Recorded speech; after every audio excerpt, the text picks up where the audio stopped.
Opa pessoal, tudo certo? Eu sou o Matheus e hoje eu vou falar um pouquinho sobre como contratar um funcionário. Vamos conferir? Então roda a vinheta.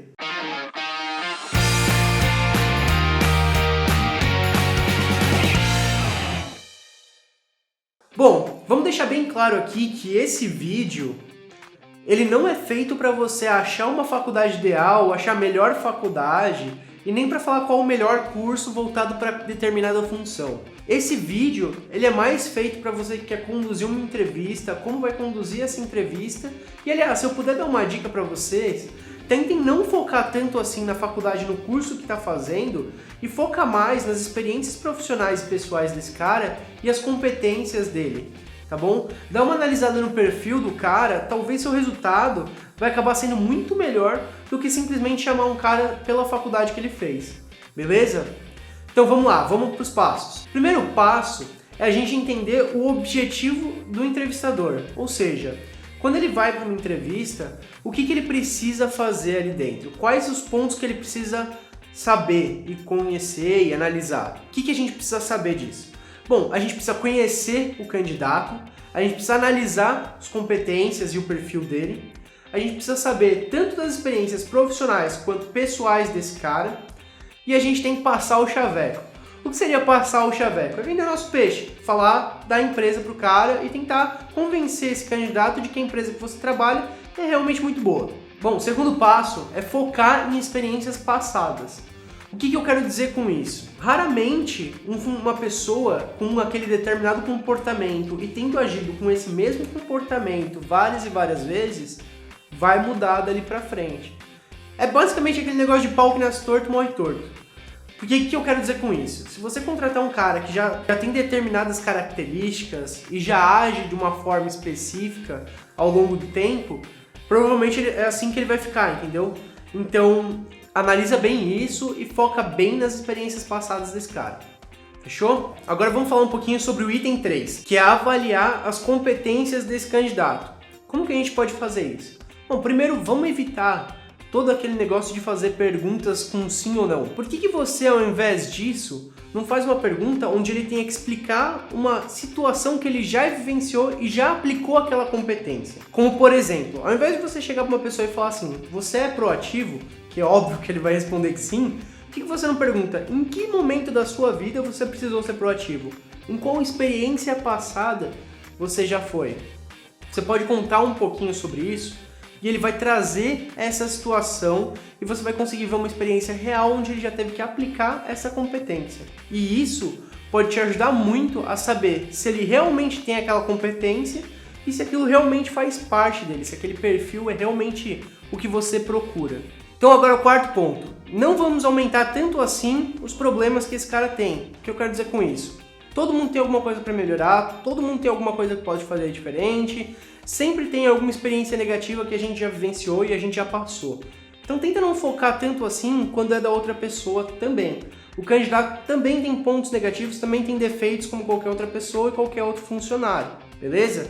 Então não vamos dar tanto ênfase assim, a menos que ele tenha cometido um crime. Daí você pode dar tanta ênfase, você pode até ligar para a polícia, sei lá o que você vai fazer. Mas a menos que ele tenha cometido um crime, releva isso. Lógico, você vai colocar a paridade também, da mesma forma que as competências do cara, para ver se as competências dele batiam com as funções dele, com as competências que ele ia precisar para a vaga, você vai fazer isso com os defeitos e ele vai saber se tem algum problema muito sério ou algum defeito que vai impedir ele de exercer determinadas funções. Por exemplo, você não vai chamar um cara que é extremamente desorganizado, tem aquele perfil criativo e desorganizado, bagunçado, para trabalhar numa parte de arquivos ou documentação. Isso é muito complicado, isso vai deixar o cara muito mal, provavelmente ele vai exercer a função dele mal e não é porque ele é um cara ruim, é só porque ele não tem uma competência suficiente para fazer aquela determinada função. As competências dele são para outras coisas, para outras funções. Então tenta avaliar bastante isso, tá bom? A menos que os defeitos dele não entrem em conflitos, não foca tanto nisso. Outra coisa também, quando você for entrevistar o cara e você for perguntar de experiências passadas, e ele tiver alguma experiência negativa que ele for contar pra você, pergunta pra ele também o que ele faria diferente. Às vezes as pessoas cometem determinados erros e a vida ensina bastante pra gente. Então, por que ele não pode ter aprendido? Vê com ele também o que ele aprendeu com aquela experiência, o que ele pode trazer de novo. Às vezes ele passou a ver as coisas de uma perspectiva diferente e pode trazer daquela experiência negativa algo bem positivo. Então, fica bem ligado nesse tipo de coisa e não aumenta tanto assim os problemas do cara. Quinto ponto, é venda seu peixe. É nesse momento que normalmente fica no final da entrevista, normalmente não, faz isso no final da entrevista, que é onde a gente vai falar um pouquinho mais sobre a empresa, vai falar sobre o que o cara vai fazer, vai falar um pouquinho mais sobre a vaga, vai falar um pouquinho mais sobre a área, vai falar sobre as pessoas que estão junto, vai estar todo esse conjunto de coisas aí para o cara ter um compreendimento melhor de como é que funciona a empresa, vai convencer o cara, não é bem convencer, mas é justamente fazer o cara sentir vontade de trabalhar com você, porque é essa relação de troca. Já foi aquela época onde o cara precisava urgentemente trabalhar na sua empresa, porque senão ele não teria outra coisa e tinha as outras 500 pessoas ali do lado de fora da porta querendo aquela vaga. Não funciona mais assim. Hoje em dia, com internet, com tanto de empresa que tá abrindo, o cara tá mandando currículo para você e para mais 50 outras vagas. Você também precisa chamar o cara, você também precisa de um atrativo para querer fazer o cara vir trabalhar com você. Beleza? Bom, sexto ponto, monta uma estrutura para sua entrevista. O que eu quero dizer com isso? Ela tem que ter um começo, ela tem que ter um meio e ela tem que ter um fim. Você vai fazer, por exemplo, uma entrevista e você vai falar primeiro dos pontos pessoais do cara, você vai fazer uma análise pessoal do cara, ver tudo que ele já passou, ver as experiências pessoais, toda essa questão.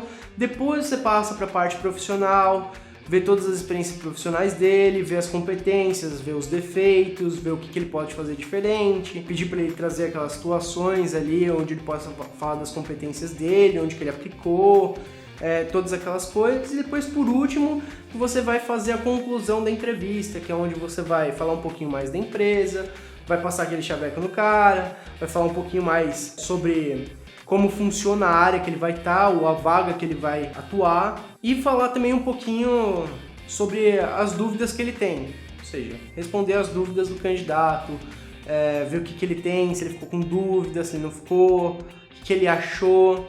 Então ter toda essa troca é muito importante também. O último ponto, na verdade, é só algumas dicas básicas, que na verdade são bem óbvias, mas é só para você ter uma noção aí. Por exemplo, não chega pro cara sem saber o nome dele. Dá uma lidinha no currículo antes, vê o nome dele, dá uma ticada ali no que ele colocou no currículo, na faculdade, no curso, em tudo que ele faz.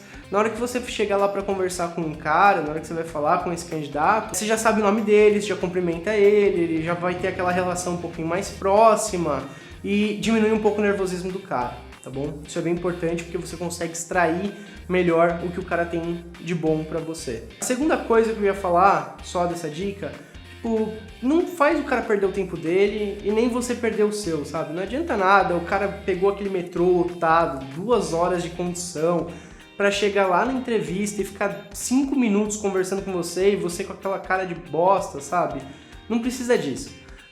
Dá um tempo pro cara, deixa ele falar, deixa ele fazer pergunta, responde, fala um pouquinho com ele, mesmo que você não tenha gostado. Passa ali pelo menos uns 20 minutos ali na entrevista, conversa bastante com ele e extrai tudo que aquele cara tem, porque às vezes ele pode te surpreender até o final da entrevista também. A outra questão que eu ia falar pra vocês, não fica distraindo o cara, não fica mexendo no celular enquanto o cara tá falando, não fica desenhando no currículo ali que tá na mesa ali do lado enquanto o cara tá falando alguma coisa também, pra não distrair o cara e não deixar ele mais nervoso do que ele já tá. Entrevistas de emprego já são naturalmente um ambiente bem complicado. A galera já fica extremamente nervosa, já trava muito e já mostra menos do que aquilo que eles realmente são. Para você extrair o melhor daquele candidato, tenta deixar ele o mais confortável possível. Essas foram as dicas de hoje, eu espero que vocês tenham gostado. Se você gostou desse vídeo, deixa o joinha, se inscreve aqui no canal, ativa o sininho, comenta aqui embaixo. O apoio de vocês é extremamente importante e eu vejo vocês na quinta-feira, às 8 horas da semana que vem. Tchau, tchau!